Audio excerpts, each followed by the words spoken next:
Tonight, indicted again. My office will seek a speedy trial. An historic third criminal indictment stirring backlash from former President Trump and his supporters.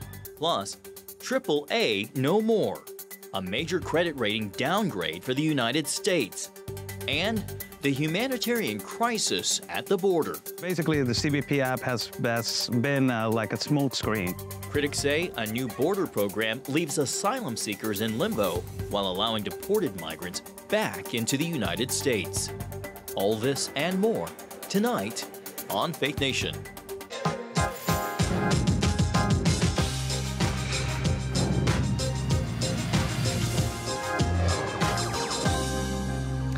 From the campaign trail to the courtroom, former President Trump facing a third indictment. Good evening, I'm Jenna Browder. And from our studio in Washington, D.C., I'm John Jessup. Well, with the 2024 presidential race in full swing, another legal setback for the GOP frontrunner, Donald Trump gearing up for a court appearance Thursday over a third set of federal charges. Yeah, this latest indictment alleges the former president conspired to overturn the 2020 election. CBN's Brody Carter has tonight's top story. Brody, Trump faces the possibility of prison time. Well, John, Jenna, CBN News spoke with one former federal prosecutor who thinks it's only a matter of time before the former president is behind bars. Now, Trump faces multiple federal criminal charges spread across 3 different cases. There's the hush money case with felony charges of campaign finance violations, the Mar-a-Lago classified documents case where Trump was charged with 37 felonies. Now, the latest legal battle carries 4 new felony charges alleging the former president conspired to overturn his defeat in 2020. Charging Donald J. Trump with conspiring to defraud the United States, conspiring to disenfranchise voters, and conspiring and attempting to obstruct an official proceeding. Special counsel Jack Smith, appointed to investigate the January 6 case against Trump, claims he fueled the attack on our nation's capital with lies, saying Trump lost the 2020 election but was determined to remain in power. In this case, my office will seek a speedy trial so that our evidence can be tested in court and judged by a jury of citizens. The 45-page indictment accuses Trump of enlisting 6 unnamed co-conspirators to, quote, assist him in his criminal efforts to overturn the legitimate results of the 2020 presidential election by creating fraudulent slates of electors in 7 states. It also says Trump tried to compel the Justice Department to conduct sham election crime investigations and pressured then Vice President Mike Pence to reject legitimate electoral votes on January 6, ultimately sending supporters to pressure the electoral proceeding. Today, Pence told reporters that he hoped it wouldn't come to this. And then on that day, President Trump asked me to put him over the Constitution. But I chose the Constitution, and I always will. I mean, I really do believe that anyone who puts himself over the Constitution should never be president of the United States. Jake O'Connor is a former assistant federal prosecutor for North Carolina and legal analyst. He predicts Trump will win the Republican nomination, but says these indictments will catch up to him, landing Trump behind bars by the end of the year. But he's going to get convicted in late 2023. He'll get convicted in May of 2024 or a little bit after. And this is going to have a very, very chilling effect on the election process, on the primary concept. I think that he'll get the nomination, but I think these indictments will hurt him in the general with the middle part of the voting populace. Donald Trump's campaign says the charges are politically motivated, claiming the Biden administration has weaponized the Department of Justice to interfere with Trump's run for president in 2024. Trump maintained his position Tuesday on Truth Social, saying in part, the indictment has, quote, awoken the world to the corruption, scandal, and failure that has taken place in the United States, and that we will make America great again. Trump's attorney, John Lauro, argues Trump was acting politically and that his words are protected as free speech. He filed a delay until after the election, but prosecutors want to start as soon as December. They have 60 federal agents working on this, 60 lawyers, all kinds of government personnel, and we get this indictment and they want to go to trial in 90 days. Does that sound like justice to you? Well, Donald Trump's Political Action Committee has spent more than $40 million on legal fees alone. And it's only going up as he's expected back in court this Thursday for his arraignment. And he could face even more charges out of Georgia. John, Jenna, back to you. All right, CBN's Brody Carter in our Virginia Beach newsroom. Thank you so much, Brody. Well, Mark Caleb Smith is the director of the Center for Political Studies at Cedarville University, and he joins us now for more. Mark, welcome to you. So we know that this is a serious case. We know that it is historic. You might want to kind of comment on that, the historic nature, something that we don't see happen in the United States. But I want to ask you, how strong is the January 6th case against President Donald Trump? I think if we compare the January 6th case to the documents case out of Mar-a-Lago, the documents case is a little bit stronger. I think the facts are very well known. The government's bar is not nearly as high. And I think the likelihood of conviction is probably much stronger in that case. This case is complicated because the government's going to need to prove to some extent that President Trump knew what he was saying was false. They're going to be able to show that many people told him these things were false. But that's a little bit different than proving that internally he knew it and acted based upon those beliefs. And so I think that's a little bit more difficult. It'll depend on the jury, obviously. It might depend on some of the judge's rulings. But this case is a little bit harder than the one out of Mar-a-Lago. Yeah, Trump's team is pointing to the First Amendment and saying that it's been criminalized. What do you make of that defense? I think it's probably a little bit misplaced. When we think of the First Amendment, we're generally not thinking of things like coercing a government official, calling the Georgia Secretary of State or threatening the Arizona Speaker of the House of Representatives.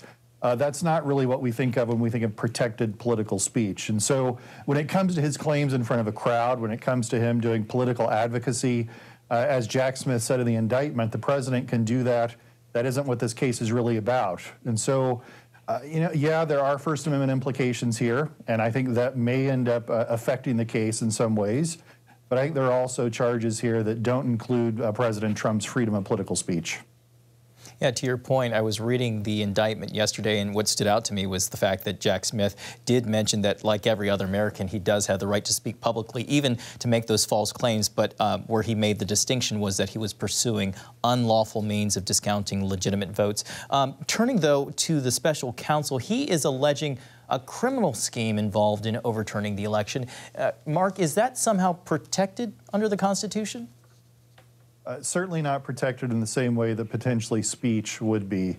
The criminal scheme here involves 6 unnamed co-conspirators, and just based on what we know from the January 6th committee and based on what we can see in this indictment, there's quite a bit of evidence pulling in these co-conspirators.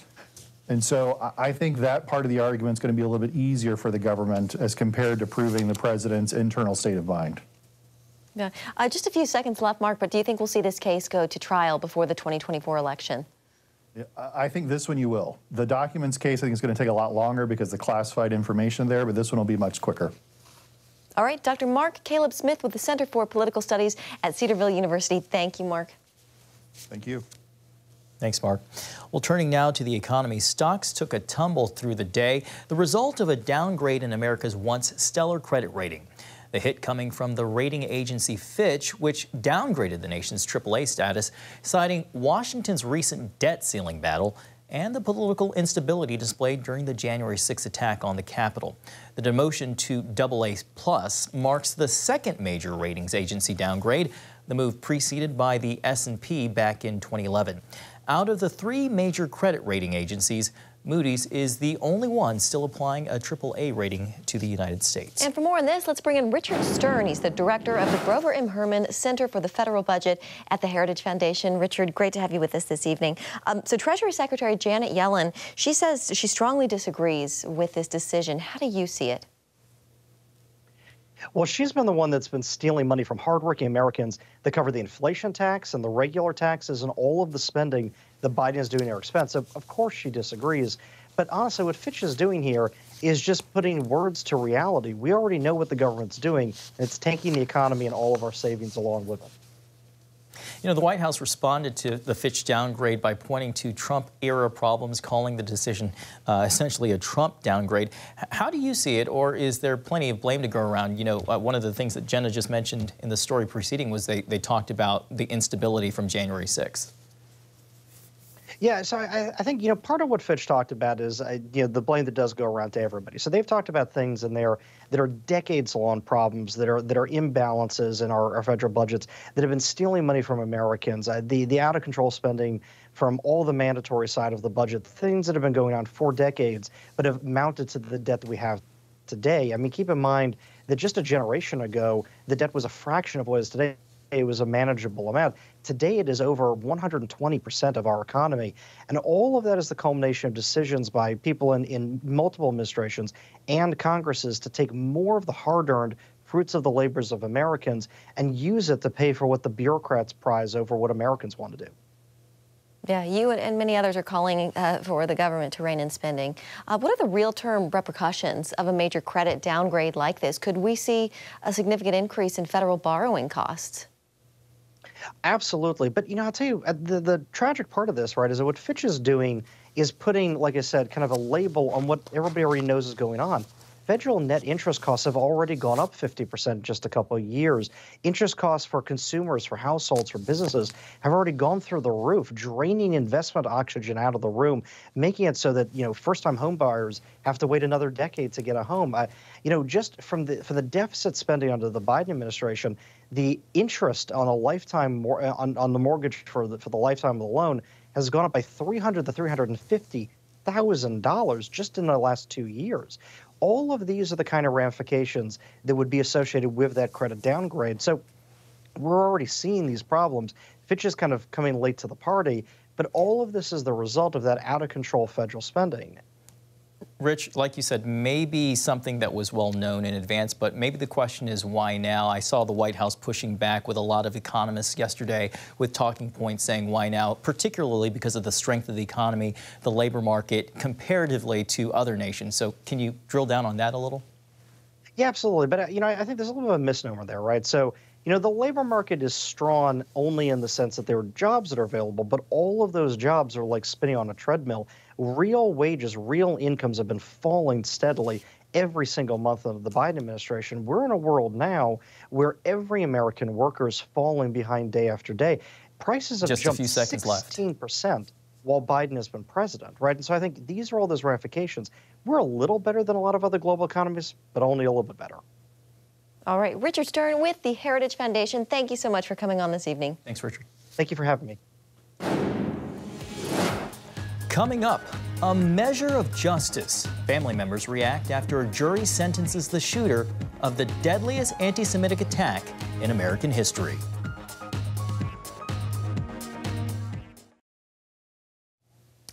Tonight, a death sentence for the man convicted of killing 11 worshipers at Pittsburgh's Tree of Life Synagogue.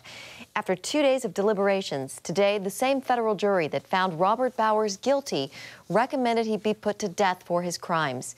They say Bowers showed his hatred for Jews and white supremacist beliefs online before the mass shooting in 2018. All 12 jurors unanimously agreed Bowers deserved the death penalty. Well, the illusion of access, that's what Hunter Biden's former business partner says the president's son was selling years ago when he put his father on speakerphone during meetings with foreign associates. In congressional testimony this week, Devon Archer testified then Vice President Biden was on about 20 such calls. According to him, the move was meant to bolster Hunter Biden's brand. Democrats say Archer's closed-door testimony proved nothing. They are calling on the GOP chairman of the House Oversight Committee to release the full transcript. Well, joining us now is Rick Klein. He is the political director for ABC News. Rick, welcome to you. So a Democratic lawmaker who attended the closed-door meeting with Devon Archer says Archer's testimony exonerates President Biden. Republicans, though, say it provides more evidence that the Biden family was peddling influence. Rick, do you think the release of the transcript will provide more clarity? And also, do you think that this investigation might get to the point where they appoint a special counsel? More clarity, perhaps. I don't think it's going to be the end of the story. This is just one witness among many. And I think, even the illusion of access is itself potentially problematic. This has been handled, as you know, by the U.S. Attorney in Delaware, who had been appointed by the former President Trump, kept in place. It hasn't risen to the level of a special counsel because of the Attorney General's view that this didn't represent something that rose to that level. But I wonder if the collapse of the plea agreement last week, combined with the additional congressional testimony, is going to heighten some of those calls. And I don't think it's. I don't think that you can refer to this testimony as a smoking gun. I also don't think it's fair to refer to it as an exoneration. It's one piece of a complicated puzzle that's taken quite some time to unravel, and I think was made more complicated by the fact that the plea agreement last week didn't go through. Yeah, you know, we heard opposite things from both sides, so I think that transcript might be helpful for all of us to see. Former President Trump facing a historic third criminal indictment. Rick, does this do anything to dent his frontrunner status in the GOP primary? I think if the previous two indictments are prologue to this, then it's unlikely that it's going to change his status as a frontrunner.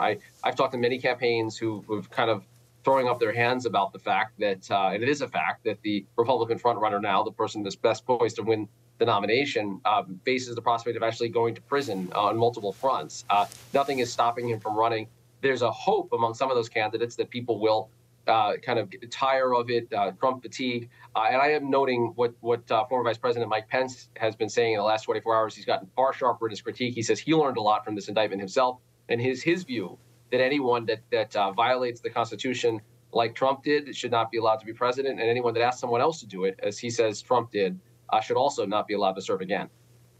Rick, along those lines, an ABC News poll held in the wake of the last Trump indictment this past spring had former President Trump widening his lead over top rivals, but half of Americans agreed with the charges. I guess maybe the question being beyond his supporters, are you looking at key demographics? Is it the independents that might move the dial, whereas we won't see that happen, apparently, if we're looking at the previous polls with Republican supporters?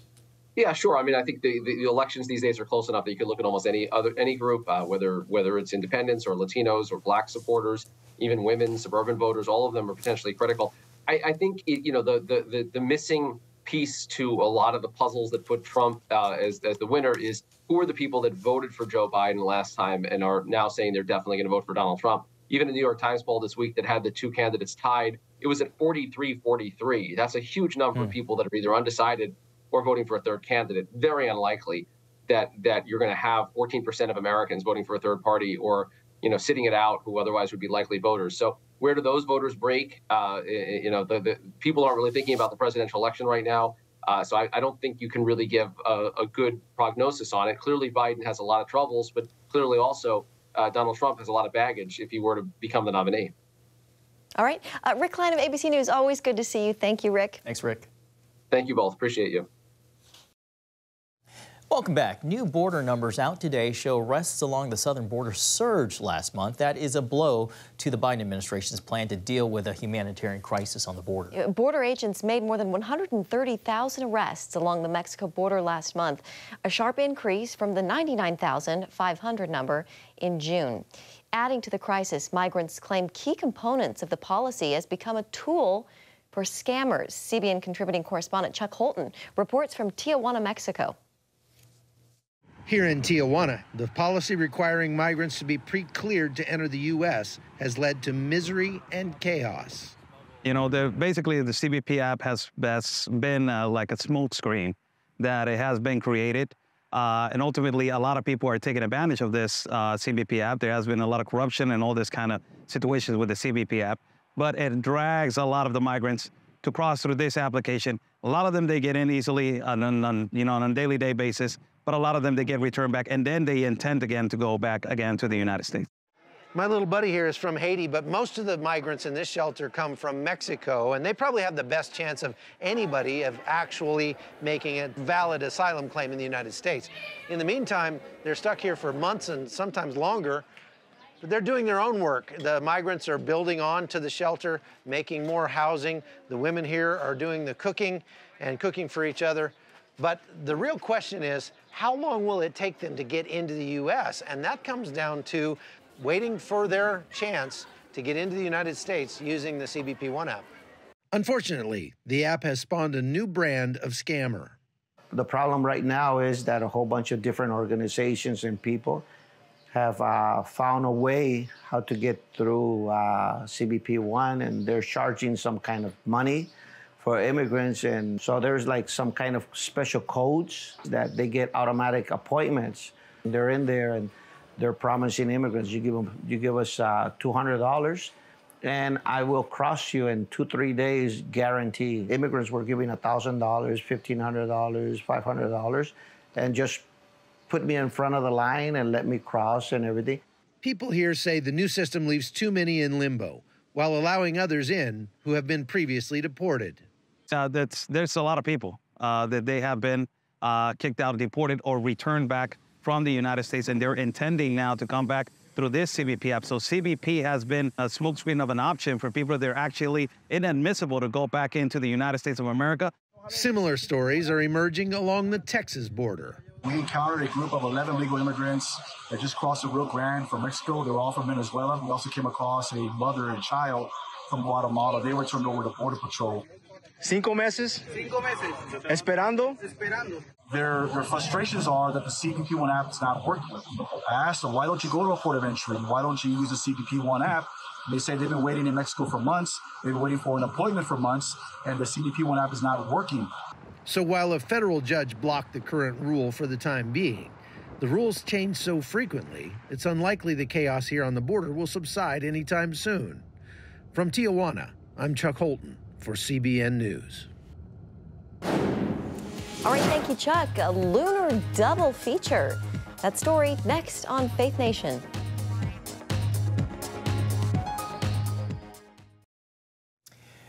Well, they say it only comes once in a blue moon. You've heard that before. That's right. That's right. And at the end of this month, stargazers will be treated to a blue supermoon.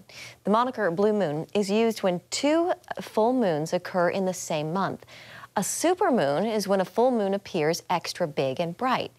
The first of the 2 this month is called the sturgeon moon, which appeared in the sky Tuesday night, although you can still see it through tomorrow night. The sturgeon moon sets the stage for the main event, a rare blue supermoon appearing on August 30th, and it won't happen again until 2032. All right, mark your calendars, August 30th. That's exactly what I was going to say. You got to go ahead and put it on your calendar. Yeah, I'll forget otherwise. Yeah. Or be asleep. Thanks so much for watching. Have a great night.